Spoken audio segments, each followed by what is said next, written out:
வணக்கம் நண்பர்களே. நேரம் சரியாக 10 மணி இரவின் மடியில் நுழைந்திருக்கிறது. 30 வயசுக்கு மேலே கல்யாணமாகாத ஒரு மிடில் கிளாஸ் ஆண் ஓடிட்டு இருக்கேன் அப்படின்னா அந்த ஆணோடைய அதிகபட்ச கனவு என்னவா இருக்கு நீங்கள் நினைக்கிறீங்க? நிம்மதியாக உட்காரணும் அப்படிங்கிறதாங்க.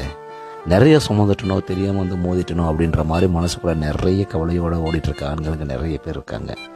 எங்கேயாவது இந்த சுமையை இறக்கி வச்சு உட்கார மாட்டோமா அப்படின்னு நினைக்கும் போதெல்லாம் அப்பாவுக்கு பென்ஷன் வரல, அப்பாவுக்கு ஹார்ட் ஆப்ரேஷன் பண்ணணும், அம்மாவுக்கு முட்டி வலி இருக்குது, அக்கா குழந்தைக்கு அடுத்த மாதம் காது குத்து இருக்குது, இதுக்கெல்லாம் நம்ம எங்கே போய் கடை வாங்குவோம், யார்கிட்ட வாங்குவோம் அப்படின்னு ஒரு பக்கம் சிந்தனையும், இன்னொரு பக்கம் இஎம்ஐ கட்டல அப்படின்ற மெசேஜையும் தாண்டிட்டு இருக்க நிறைய இளைஞர்கள் இங்கே இருக்காங்க.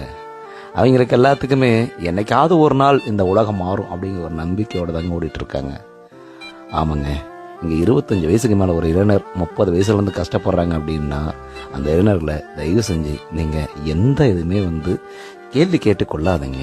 நீ எப்போ செட்டில் ஆக போகிற, என்ன பண்ண போகிற அப்படின்னு தயவு செஞ்சு கேட்காதீங்க. ஏன்னா அவங்க சக்திக்கு மீறி எதோ ஒன்று பண்ணிட்டு இருக்காங்க அப்படிங்கிறதா ஒரு நிதர்சனமான உண்மையும் கூட, யதார்த்தமான உண்மையும் கூட. ஒரு 30 வயசுக்கு மேலே ஒரு இளைஞர் கஷ்டப்பட்டு இருக்காருன்னா அவருக்கு முடிஞ்ச ஆறுதல் சொல்லுங்கள், அன்பு செலுத்துங்க, இல்லைன்னா விலகி நடங்க. ஏன்னா அவங்க சக்திக்கு மீறி நிறைய ஏதோ ஒன்று இந்த உலகத்தை சாதிக்கிறதுக்கு ஏதோ ஒன்று பண்ணிட்டு இருக்காங்க அப்படிங்கிறதா உண்மை. இந்த விஷயம் உங்களுக்கு ரொம்ப பிடிச்சிருக்குன்னு நினைக்கிறேன். ரொம்ப பிடிச்சிருந்தா ஃபாலோ பண்ணி அதை கொடுங்க. அப்புறம் வேறு ஏதாவது கருத்து சொல்லலாம், மறக்காம கமெண்ட் சொல்லுங்கள். மீண்டும் நாளை இதே நேரம் இதே சந்திப்போம்.